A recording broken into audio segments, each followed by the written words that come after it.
같이 말씀 나누기 원합니다. 여러분, 신앙생활하면서 어떨 때 이렇게 좀 많이 힘드십니까? 여러 가지 있을 것 같습니다. 이렇게. 근데 보면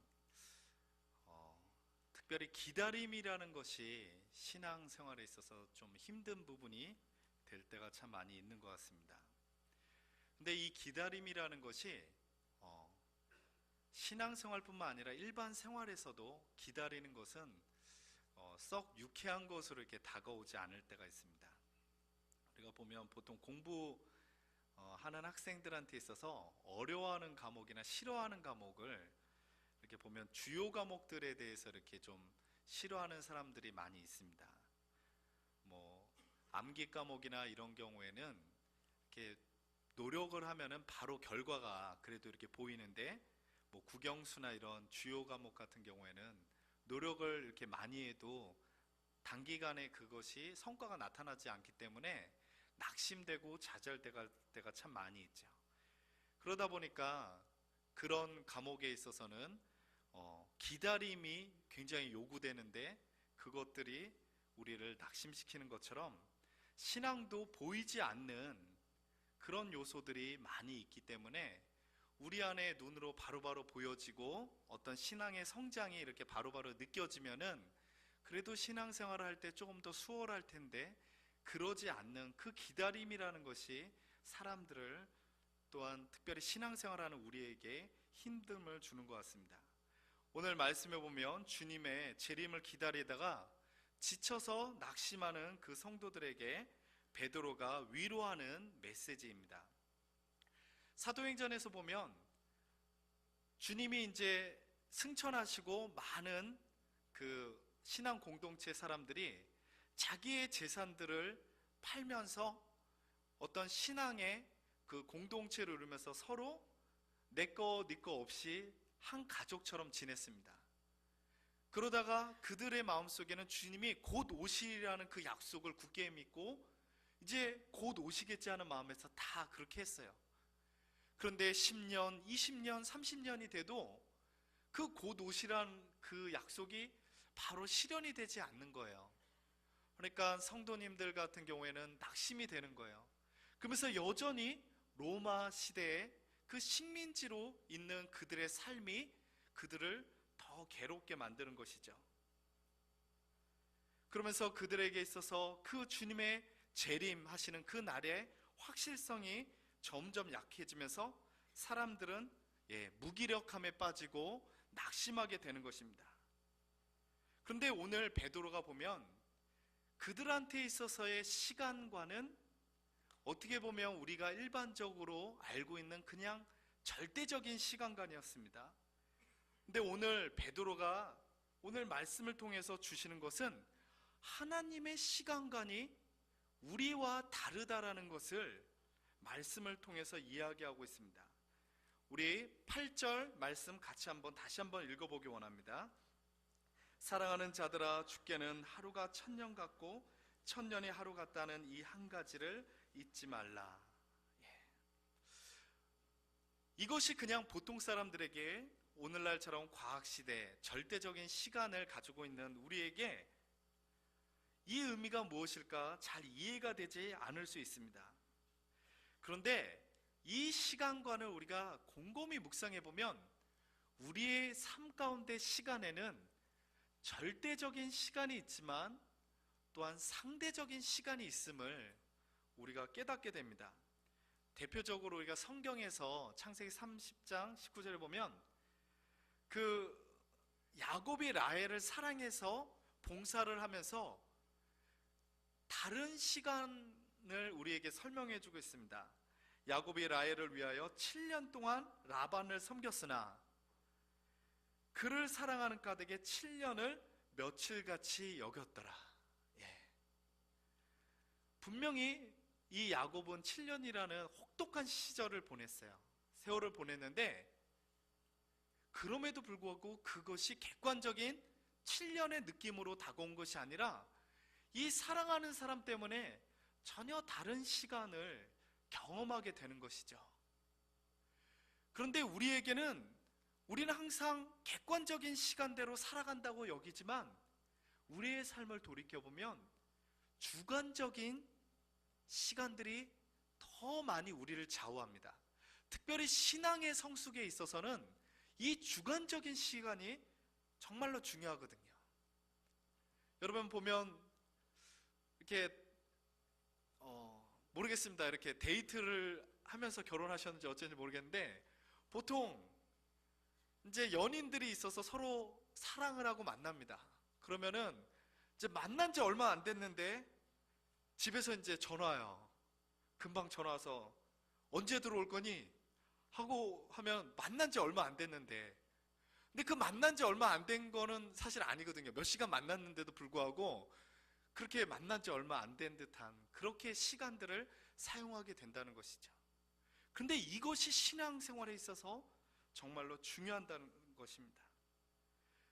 그래서 신앙에 있어서는 절대적인 것만이 아니라 상대적인 것들이 더 우리의 신앙을 풍성하게 하기도 하고 또한 메말라가게 합니다.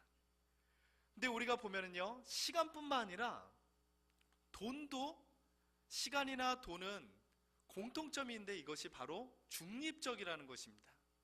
그래서 이 쓰는 사람이 그것을 어떻게 쓰느냐에 대해서 이 결과물이 나에게 어떤 결과물을 만들어내는가. 그래서 동일한 똑같은 돈이어도 어떤 사람에게는요, 삶을 정말 풍성하게 만드는 그 금액이 되는가 하면 어떤 사람에게는 불평불만의 그것을 만드는, 그래서 돈과 시간은 보면 중립적인데 그것을 어떻게 쓰느냐, 그 당사자에 따라서 전혀 다른 결과물을 만들어내는 것이죠.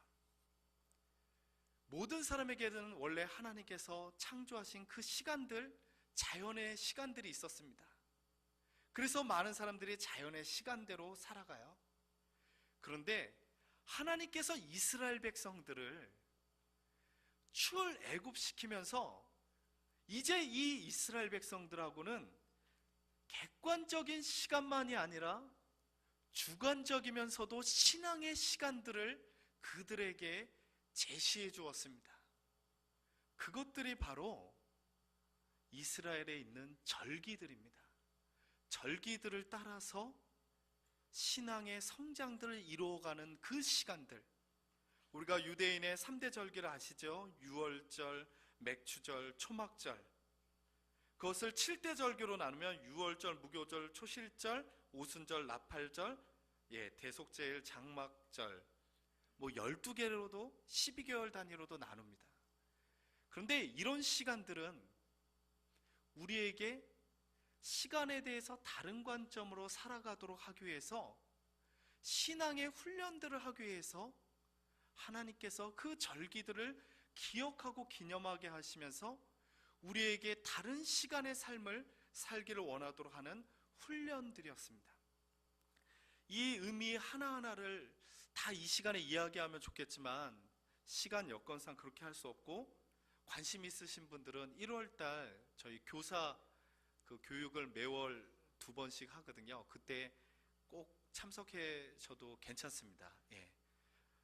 입장료를 받거나 이러지 않으니까요. 참석하셔도 좋겠습니다.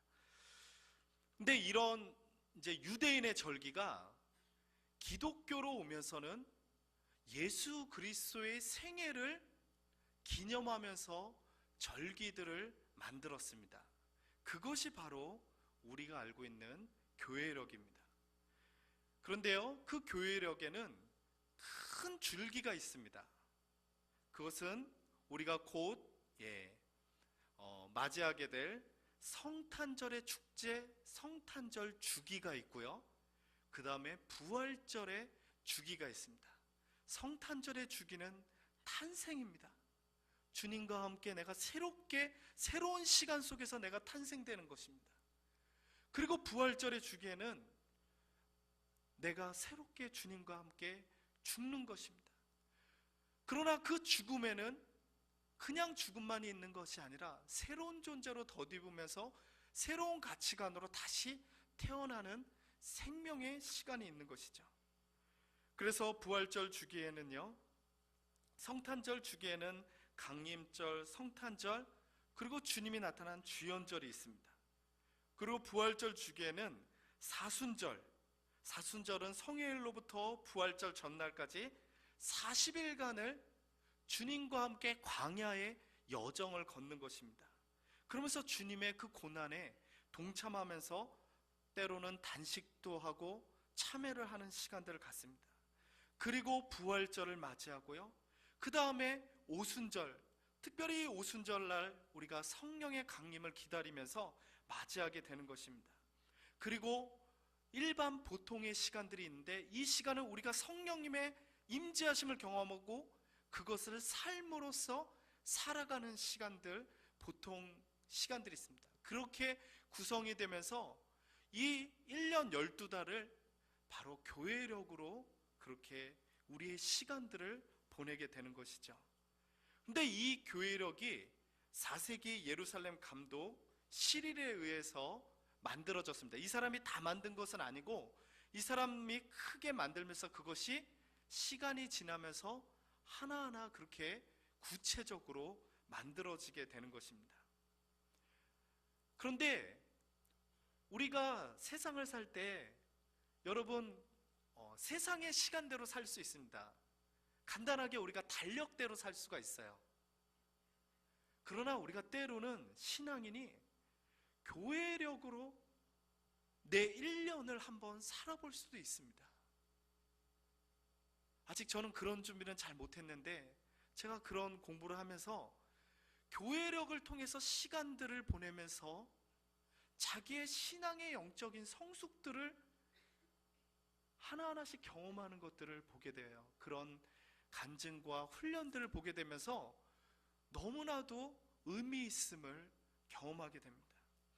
우리가 세상의 시간대로 여러분 살지 않습니까? 살 때 여러분에게 있어서 다가오는 것은 무엇입니까? 연말이라고 하면은 무엇이 다가오십니까? 내가 무언가 목표를 세웠는데 목표를 이루지 못한 것에 대해서 후회가 많이 다가와요. 그래서 내가 구체적으로 객관적으로 내가 얼마만큼 내 자신이 성숙되었는가에 대해서는 사실 잘 느끼지 못합니다. 그리고 그냥 쫓기듯이 살아오게 되는 것이죠. 우리가 세상의 시간으로 살 때 보면 그런 쫓김 속에서 참 많이 살아가게 됩니다. 그런데 이 교회력을 가지고 우리가 한번 1년을 돌이켜보면서 살아보면은 내가 얼마만큼 내가 성숙되었는지를 우리가 볼 수 있습니다. 우리가 간단하게 쉬운 예로 한번 들어보겠습니다. 성탄절 주기를 맞이해서 우리가 성탄절 할 때 우리가 한번 생각해 보십시오. 여러분은 성탄절을 맞이할 때 이제는 다 연세가 있으시니까 크리스마스 산타 할아버지가 주시는 선물 트리 이런 장식으로 기대감보다는 좀 다른 기대감을 가져야 되는데, 여러분에게는 어떤 기대감이 있습니까? 사실 기대감이 아니고 성탄절이 여러분에게 주는 의미는 어떤 의미가 있습니까? 저는 이 성탄절을 묵상하면서 내 안에 냄새나는 마구간이 어딘가를 묵상하게 되었습니다. 내 안에 들추고 싶지 않은, 그러나 정말 주님이 오셔야만 하는 내 안의 마구간은 어디인가? 그러면서 그 마구간이 어딘가를 보게 되는 거예요. 근데 이 마구간의 드러남이 신앙의 성숙에 따라서 달라지더라는 거예요. 우리가 기도할 때도요, 보면은 하나님께 정직하게 기도하지 않습니다. 하나님께도 우리가 만들어가면서 기도할 때가 참 많아요. 하나님, 이렇게 내가 기도하면 하나님이 나에게 더 복을 주시고 더 하나님이 듣기 좋은 기도로 우리가 만들 때가 많아요. 그런데 그렇게 내가 만들어도 내 마음속이 어떤지는 주님이 다 아시지 않습니까? 그런데 제가 한 해 두 해를 이렇게 보면서 내 안의 마구간을 하나님 앞에 올려드리는 그 마구간의 그 모습이 달라지더라고요. 근데 더 깊이 주님께 드려지게 되더라고요. 그러면서 간절한 마음이 드는 거예요. 분명히 냄새나고 더럽고 추악한 부분이긴 하지만 그 부분이 주님의 오시지 않고는 변화될 수 없기 때문에 그 부분을 내가 솔직하게 주님 앞에 올려드리는 그런 모습들을 보게 됩니다. 그런 것이 바로 교회력을 통해서 하나하나씩 나의 성숙도를 측정할 수 있다는 것입니다. 우리가 보통 좋은 교사라고 여길 때 좋은 교사의 그 교사나 코치의 좋은 덕목들은 학생들의 수준을 정확하게 파악하고 이들이 무엇을 모르고 또한 무엇을 궁금해하는지, 그리고 이들의 수준에 맞춰서 단기의 목표를 세우고 또한 장기의 가능성을 파악해서 그들에게 가시적으로 이렇게 보여주면서 이끌고 갈 수 있는 사람, 그런 사람이 참 좋은 코치고 교사예요. 우리가 그냥 누구나 공유할 수 있는 히든크 감독 같은 분들, 참 그 단계 필요한 것들을 훈련시키면서 당장은 사람들이 볼 때는 이기는 거에만 급급했던 우리에게 새로운 시각들을 보여주는 계기가 되었죠. 그런데 우리 신앙에 있어서도 보면 우리는 보이지 않는 것을 믿고 나갑니다. 그러다 보니까 우리는 내가 얼마만큼 신앙이 성장되었는가에 대해서 볼 겨를이 별로 없어요. 그냥 내가 이런 봉사를 해요. 그렇게 봉사의 시간을 보내다가 이제 연세가 드시면 그 봉사를 하지 못할 때가 오게 되어요. 그러면 우리는 헌신도가 떨어졌다고 생각하고 하나님의 사랑이 적어졌다고 생각하는 것이죠. 그런데 다른 사람의 소리보다도 내 자신이 나를 볼 때 나는 그러면 무엇을 가지고 하나님과 나 사이의 신앙의 성숙도를 측정해 볼까 할 때 측정할 기준들이 별로 없는 것입니다. 그런데 이 교회력을 통해서 주님이 가신 그 길을 내가 하나하나씩 묵상해 가면서 나는 과연 얼마만큼 이 단계에 왔는가? 나는 주님의 고난에 동참할 때 작년과 올해에 볼 때 얼마만큼 나는 이것을 기쁨으로 받아들이는가? 우리가 악기를 배우면 이 한 곡을 내가 치면서 내가 작년보다 올해보다 얼마만큼 늘었는지를 알 수 있어요. 그런데 우리가 그냥 생각 없이 신앙생활을 하다 보면 내가 얼마만큼 신앙이 성숙되었는지 알 겨를이 없다는 것입니다. 그런데 이 교회력은 그것을 우리가 그래도 가시적으로나마 볼 수 있는 그런 신앙의 영적 훈련들을 해준다는 것이죠. 그런 면에서 교회력은 참으로 중요합니다. 그런데 교회력이 오늘날 잘 활용되지 않는 이유는 이제 우리가 교회력도 어떻게 보면 농사의 주기에 따라서 이렇게 졌어요. 근데 교회력이 우리가 오늘날 저 어렸을 때도 여기는 농사를 졌어요. 하지만 이 젊은 층들은 이제 농사를 짓는 문화는 아니잖아요. 그럼에도 불구하고 예수 그리스도가 사신 그 생애의 의미들은 담아낼 수 있거든요. 그 담아내는 연구와 또한 공부와 또한 시대를 분별하는 것은 끊임없이 우리가 노력을 해야 될 부분이고 교회가 만들어가야 될 부분이구나, 그런 생각을 합니다. 저는 그런 생각으로 이렇게 좋은 가까운 교회에서 좋은 모델로서 이렇게 하는 것을 이렇게 보게 되었는데, 이제 어떤 교회 이렇게 탐방해 봤는데 그 교회가 단세 예배라는 것을 드리더라고요. 그래서 단세 예배가 무엇인가 보니까 단순하게 세상을 살자는 거예요. 그래서 그 예배를 드리는데 저녁 예배가 있고요, 새벽 예배가 있어요. 그러니까 저녁 예배가 8시 반에 퇴근하고 나면 바로 이제 교회 가는 거예요. 그래서 8시 반에 드리고 10시 반까지 11시까지 드려요. 그리고 새벽 예배가 있는 거예요. 그러니까 가자마자 피곤해서 이제 바로 자는 거예요. 자자마자 바로 일어나야 되는 거예요.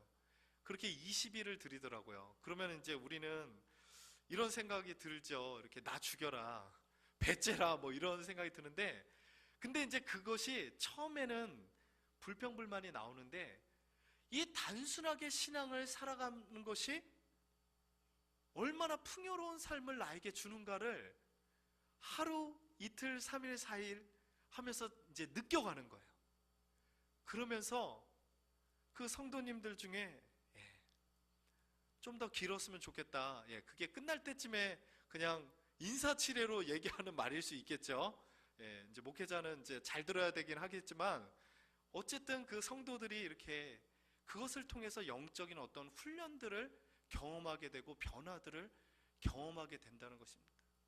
그것처럼 교회력이 오늘날 시대에 새롭게 우리에게 적용되는 부분으로 바뀌어서 드려질 수 있지만 어쨌든 이 교회력은 오랫동안 교회의 전통 가운데 우리의 신앙을 건강하게 세워줄 수 있기 때문에 우리에게 준 것이거든요.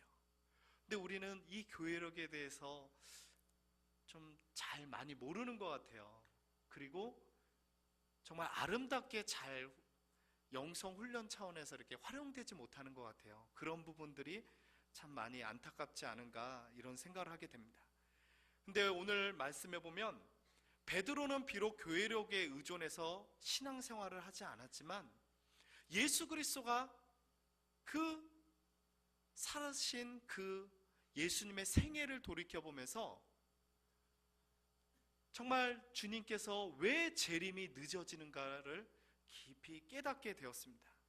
오늘 그것이 바로 9절 말씀에 나오는데 우리 같이 한번 읽어보기 원합니다. 주의 약속은 어떤 이들이 더디다고 생각하는 것 같이 더딘 것이 아니라 오직 주께서는 너희를 대하여 오래 참사 아무도 멸망하지 아니하고 다 회개하기에 이르기를 원하시느니라. 아멘. 많은 사람들은 이렇게 얘기합니다. 왜 이렇게 주님이 안 오십니까? 그런 불평불만을 할 때 이 베드로는 주님이 가신 그 길을 묵상해 보는 거예요. 그러면서 하나님의 마음이 우리가 생각하는 절대 시간 속에 있지 않다라는 것을 이 베드로는 깨닫게 되는 거예요. 하나님의 입장에서는 모든 인류가 구원받기를 간절히 원하는 마음이 있어요. 그래서 기다리시는데 하나님의 입장에서는 너무 시간이 빨리 가는 거예요. 정말 천년이 하루처럼.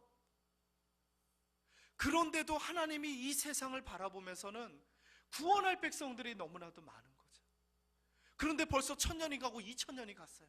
근데도 이 땅에는 구원받아야 될 사람들이 어마어마하게 많은 거예요. 하나님의 입장에서는 1000년, 2000년이 그냥 하루 이틀처럼 지나가 버리는 거예요. 그러나 인간의 입장에서는 그것이 길게 느껴지는 것이죠. 그런데 우리가 세상을 향해서 하나님과 같은 마음을 가질 때, 그리고 우리가 시간을 사용할 때 하나님 같은 마음을 가지고 시간을 사용할 때 그 시간이 우리에게 다른 의미로 다가온다는 거예요. 여러분, 행복할 때 시간이 빨리 가요? 아니면 불행할 때 시간이 빨리 가요? 왜 말이 없으십니까? 행복할 때 빨리 가요. 여러분, 시간이 빨리 가길 원해요? 늦게 가길 원해요? 너무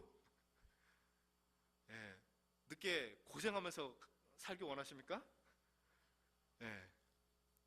장수는 하지만 시간이 빨리 가는 것처럼 느껴지길 원하죠, 여러분은. 그렇게 시간을 우리가 상대적인 느낌으로 행복의 시간으로 살기를 원하죠. 그러려면 우리가 하나님의 마음이 우리 안에 느껴져야 되고, 하나님의 그 마음이 우리 안에 느껴질 때 우리는 상대적인 시간 속에서 살아가게 된다는 것입니다. 그러면서도 베드로가 하는 말은 그렇다고 너희가 나태한 마음을 가지지 말라는 거예요. 깨어서 있으라는 거예요. 10절에 보면 그러나 주의 날이 도적같이 오리니 그날에는 하늘이 큰 소리로 떠나가고 물질이 뜨거운 불에 풀어지고 땅과 그 중에 있는 모든 일이 드러날지로다. 주의 날이 언제 올지 모른다는 거예요. 깨어서 있으라는 거예요. 영적으로 깨어서 있을 때 주의 날이 온다는 거예요. 그것은 객관적인 시간 안에서 올 수 있지만 사람마다 주관적인 시간 안에서 주님은 오시게 되는 것입니다. 왜냐하면요, 사람마다 생명의 길이가 다 다르기 때문에 그렇습니다. 우리가 죽게 되면 주님을 보게 됩니다. 그런데 어느 사람도 객관적인 생명을 가지고 살아가는 사람이 없어요. 누구나 다 똑같은 시간에 생명을 받지 않았잖아요. 모든 사람들은 다 주관적인 신앙의 시간을 우리가 부여받은 것입니다. 그렇기 때문에 우리가 어떻게 살아가야 되는가는, 그리고 우리가 어떻게 사는 것이 행복한가는 그 주관적인 시간을 내가 어떤 관점에서 보내느냐, 그것이 우리에게 행복을 주면서 영적 성숙을 준다는 것이죠. 저는 여러분이 이 대림절 또한 강림절이라고 하는데, 이 절을 어떤 마음으로 여러분 맞이하기를 원하는가? 그냥 작년에 경험했던 그런 마음으로 맞이하길 원하는가? 아니면 여러분 스스로가 한번 여러분 자신들을 한번 돌이켜보기 원합니다. 내 마음속에는 기다림이라는 것이 있는가?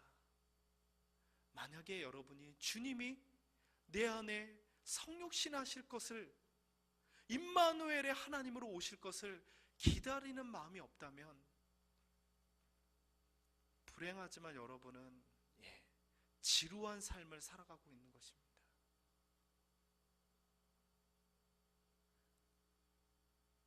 이 강림절, 이 대림절을 기념하면서 내 안에 다시 한번 그런 것들을 일으키기 원합니다. 주님이 내 안에 어느 부분에서 내 냄새나는 마구간에 오셔야 되고, 그 부분을 나는 주님 앞에 올려드리고, 나는 그 부분을 주님이 오심으로 치유함을 받고, 그럼에도 불구하고 그 부분은 여전히 남습니다. 그런데 다음에 또 한번 그 부분을 보십시오. 주님이 내 안에 이렇게 오셔서 내가 이렇게 자유함을 얻고, 이렇게 건강함을 얻고, 이렇게 내 영적인 마음들이 회복되었구나.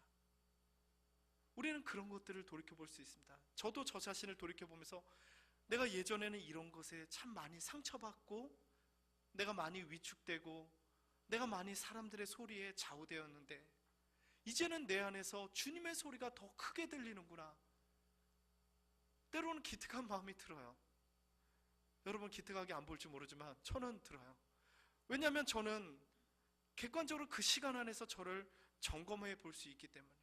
여러분이 여러분들을 점검해 볼 수 있습니다. 나는 얼마만큼 내가 신앙적으로 성숙되어 있는가? 나는 예수 그리스도의 그 생애의 주기를 보면서 내가 정말 주님처럼 내가 이 부분에서 죽는 삶을 내가 살게 되었구나. 그러나 그것이 단순하게 죽은 것이 아니라 이런 면에서 내가 다시 한번 살아나게 되는구나. 그러면서 그렇게 신앙의 성숙들이 이루어지길 원합니다. 그러면서 여러분에게 스스로가 연말 때 칭찬에 이렇게 선물을 줬으면 좋겠습니다. 제가 어떤 분은 그러더라고요. 이렇게 자기가 목표한 대로 자기가 이렇게 이루었을 때 자기가 영화 티켓을 자기가 사갖고 자기에게 준다고 그러더라고요. 그러면서 이렇게 그런 것도 참 좋은 방법인 것 같습니다. 여러분 스스로가 한번 돌이켜 보십시오. 그래서 내가 영적으로 이만큼 내가 성숙했다. 그러면 내 스스로에게 그런 칭찬의 어떤 것을 주는 것입니다. 그리고 그 다음에는 더 성숙되면 이제 더 큰 걸로. 그러면 그것을 위해서 분명히 우리 집사님들의 월급도 넓어질 거라고 믿습니다. 별로 아멘은 없으시겠지만 아멘하는 사람에게 그런 일이 있을 줄 믿습니다. 그것을 통해서 우리 교회력을 우리 신앙의 훈련의 과정으로 우리가 살렸으면 좋겠습니다. 그러면서 예수 그리스도가 살아가셨던 그 길을 우리 또한 제자의 삶으로 하나하나씩 따라갈 수 있는, 그러면서 하나님이 주신 은혜들을 풍성히 누릴 수 있는 우리 대한교회 모든 가족이 되기를 간절히 축원합니다. 사랑의 하나님,